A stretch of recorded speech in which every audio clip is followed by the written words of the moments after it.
Assalamualaikum warahmatullahi wabarakatuh. Kami dari kelompok 8 akan membahas tentang penilaian unjuk kerja.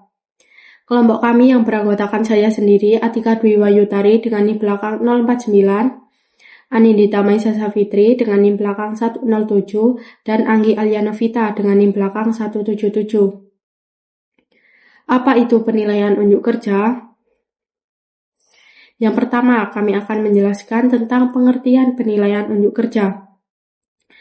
Menurut Dediknas 2003, penilaian unjuk kerja merupakan suatu teknik penilaian berbagai macam tugas dan situasi di mana peserta tes diminta untuk mendemonstrasikan pemahaman dan mengaplikasikan pengetahuan yang mendalam, serta keterampilan di dalam berbagai macam konteks sesuai dengan kriteria yang diinginkan. Jadi pada intinya, pada penilaian unjuk kerja ini merupakan suatu teknik penilaian yang mana peserta didik diminta untuk mendemonstrasikan tentang pengaplikasian pengetahuan yang dimiliki dan dilihat dari keterampilan bagaimana siswa dalam mendemonstrasikan pengetahuan tersebut. Selanjutnya yaitu tujuan penilaian unjuk kerja, yaitu pendidik dapat mengetahui apa yang peserta didik ketahui dan dari pengetahuan tersebut apa yang dapat peserta didik lakukan. Selanjutnya yaitu kelebihan penilaian unjuk kerja. Yang pertama, membuat pembelajaran lebih relevan dengan kehidupan peserta didik dan dunia nyata. Karena pada penilaian unjuk kerja ini, peserta didik tahu tentang pengaplikasian dari suatu pengetahuan yang dimiliki. Jadi, membuat pembelajaran lebih cocok dengan kehidupan dunia nyata. Yang kedua, membantu guru memusatkan pada hasil-hasil pendidikan yang secara nyata penting dan bukan terisolasi pada informasi sedikit saja. Karena pada penilaian unjuk kerja ini, yang mana peserta didik itu dilihat keterampilannya dalam mengaplikasikan suatu pengetahuan yang dimiliki. Jadi kan tidak terisolasi pada informasi yang sedikit saja, melainkan cakupannya lebih luas karena juga berhubungan dengan kehidupan nyata. Dan pada penilaian unjuk kerja ini juga tidak ada yang benar dan tidak ada yang salah, melainkan dilihat dari keterampilannya dalam mendemonstrasikan pengetahuan yang dimiliki itu. Selanjutnya yaitu melatih peserta didik untuk melakukan problem solving, berpikir logis, dan mengomunikasikan ide-idenya dengan jelas. Karena pada penilaian unjuk kerja ini bisa diberikan tugas yang berupa pemecahan masalah, jadi menjadikan peserta didik bisa berpikir logis dalam menemukan solusi dari suatu masalah tersebut, dan juga peserta didik bisa mengomunikasikan ide-idenya dengan jelas. Karena kan pada penilaian unjuk kerja ini diminta untuk mendemonstrasikan pengetahuannya, jadi peserta didik menjadi terlatih mengomunikasikan ide-idenya dengan jelas. Selanjutnya yaitu kekurangan penilaian unjuk kerja. Yang pertama, tidak dapat diterapkan pada semua materi karena pada penilaian unjuk kerja ini dilihat seberapa terampil peserta didik dalam mendemonstrasikan pengetahuan yang dimiliki ini. Jadi, yang lebih cocok itu hanya materi yang lebih menekankan pada konsep dan juga proses, seperti contohnya pada pembuktian, pada materi geometri, pada materi probabilitas. Selanjutnya yaitu keterbatasan waktu penilaian untuk peserta didik. Dikarenakan pada penilaian unjuk kerja ini, sebelum menilai, peserta didik itu harus mendemonstrasikan dulu pengetahuan yang dimiliki, jadi membutuhkan waktu yang lebih lama. Kriteria penyusunan tugas dalam penilaian unjuk kerja. Berdasarkan buku asesmen dalam pembelajaran matematika karya Ibu Masria tahun 2022, kriteria penyusunan tugas dalam penilaian unjuk kerja terbagi menjadi 8 kriteria. Yang pertama yakni sesuai standar kompetensi dan kompetensi dasar yang ingin dicapai. Jadi, kurikulum kan telah menetapkan capaian dan tujuan pembelajaran yang harus dicapai di setiap akhir fase. Oleh karena itu, setiap tugas ataupun aktivitas siswa dalam proses pembelajaran haruslah dapat mengukur kompetensi siswa yang sesuai dengan standar kompetensi yang telah ditetapkan oleh kurikulum tadi. Nah, yang nomor 2 adalah mendorong siswa untuk mengeksplorasi pengetahuannya. Jadi, tugas yang diberikan bukanlah berupa pertanyaan yang jawabannya iya atau tidak saja, melainkan tugas yang diberikan haruslah bersifat analitis, sehingga siswa bebas mengeksplorasi pengetahuannya, mengemukakan ide-ide baru yang ia miliki, serta mengemukakan pendapat sesuai dengan sudut pandangnya. Nah, yang nomor 3 adalah memberikan kesempatan untuk menilai proses-proses dalam tugas. Jadi, penilaian tidak hanya berfokus pada hasil akhir saja, melainkan juga meliputi proses atau langkah-langkah yang dilalui oleh siswa untuk memperoleh hasil akhir tersebut. Nah, adapun nomor 4 dan 5 yakni realistik dan menekankan kedalaman serta penguasaan materi.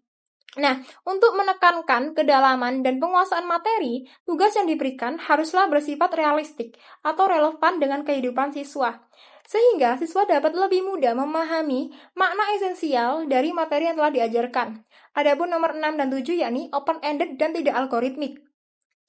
Jadi, tugas yang diberikan haruslah memiliki berbagai cara penyelesaian, dan alur penyelesaian diperoleh dari proses analisis. Maksudnya yakni, alur penyelesaian tidak dapat dilihat oleh siswa secara langsung hanya dengan membaca soal. Diperlukan proses analisis untuk menemukan alur penyelesaian tersebut. Nah, yang nomor 8 atau yang terakhir adalah menimbulkan pertanyaan baru. Jadi, tugas yang diberikan haruslah menantang bagi siswa, sehingga dapat meningkatkan rasa penasaran siswa mengenai hal-hal baru apa sih yang akan ia pelajari selanjutnya. Selanjutnya yakni langkah-langkah penyusunan penilaian unjuk kerja. Berdasarkan buku asesmen dalam pembelajaran matematika karya Ibu Masria tahun 2022, langkah-langkah penyusunan penilaian unjuk kerja terbagi menjadi 5 langkah. Yang pertama yakni tentukan penampilan atau tugas yang akan dinilai. Jadi, sebelum melakukan penilaian, seorang guru harus menentukan penampilan apa atau tugas apa yang akan dinilai. Mungkin bisa berupa presentasi, eksperimen, atau karya siswa. Nah, yang nomor 2 adalah susun aspek-aspek penting dalam penilaian atau karya siswa. Nah, setiap tugas kan pasti memiliki aspek-aspek penting yang dapat dinilai. Mungkin seperti sistematika penyusunan tugasnya, atau ketepatan konsep dan hasil akhirnya, kreativitas dan keterapiannya, atau mungkin kemampuan analisisnya.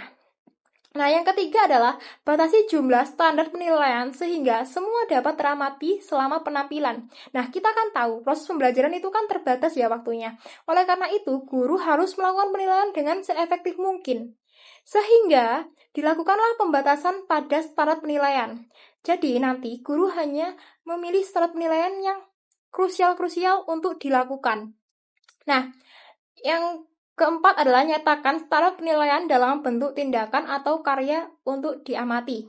Nah, untuk memudahkan proses penilaian, guru dapat membuat deskripsi atau indikator penilaian yang berupa tindakan atau karya yang akan dinilai atau diamati. Nah, yang kelima atau yang terakhir adalah susun urutan standar penilaian sesuai dengan urutan pengamatan. Jadi, untuk memudahkan proses analisis dalam penilaian, guru dapat mengurutkan standar penilaian mulai dari tingkat yang paling mudah hingga tingkat yang dirasa paling sulit. Nah, untuk materi selanjutnya akan dijelaskan oleh teman saya. Nah, selanjutnya yaitu instrumen penilaian unjuk kerja.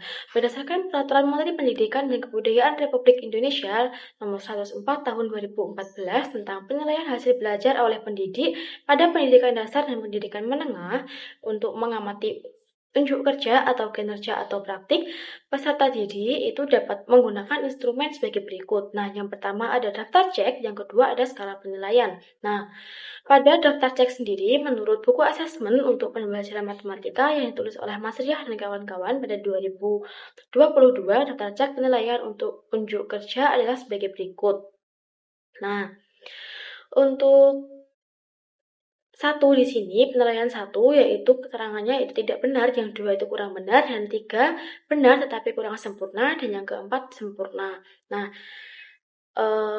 di sini ada 4 skala penilaian, yaitu di mana dari sempurna sampai ke tidak benar.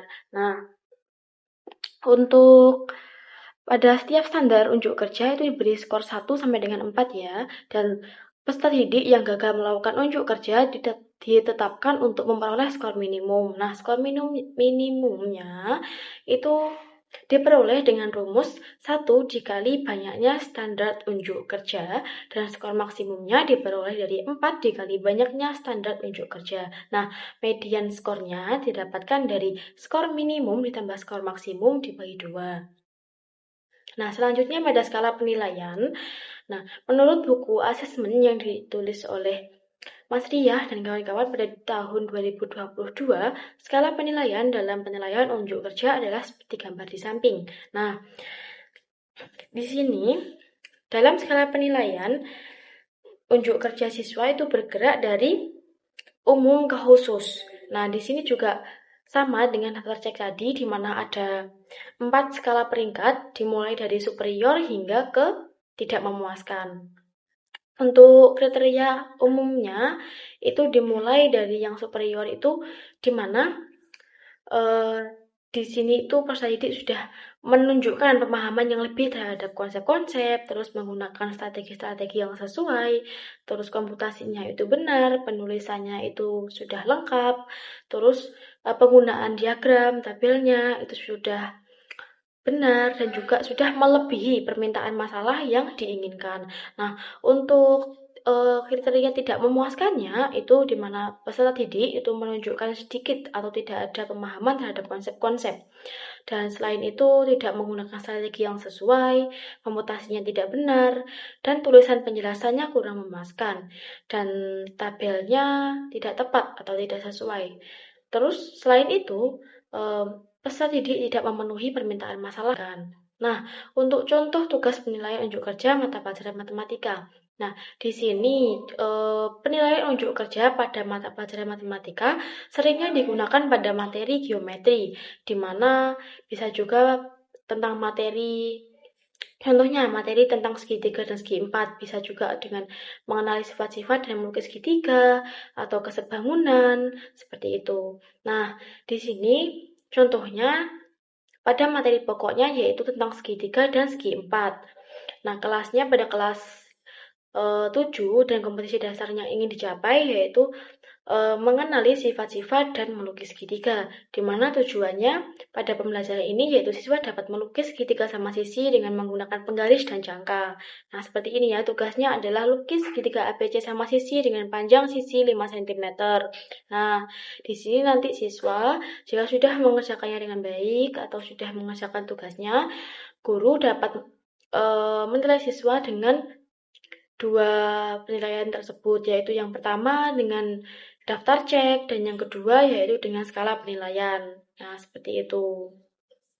Nah, untuk referensi dari kelompok kami, yang pertama kami menggunakan jurnal dari yang ditulis oleh Ikrimah pada tahun 2021, yaitu tentang asesmen perkembangan pada aspek nilai mortal dan agama dengan menggunakan teknik penilaian unjuk kerja. Nah, yang kedua kita menggunakan buku dari Bu Masriyah dan juga Bu Endah, Dak Bayat Hidayat dan juga Pak Rosidi pada tahun 2021, yaitu tentang asesmen untuk pembelajaran matematika, cetakan kedua. Dan yang ketiga kami menggunakan sumber dari Kementerian Pendidikan dan Kebudayaan Republik Indonesia pada tahun 2014, yaitu tentang Peraturan Menteri Pendidikan dan Kebudayaan Republik Indonesia nomor 104 tahun 2014 tentang penilaian hasil belajar oleh pendidik pada pendidikan dasar dan pendidikan menengah.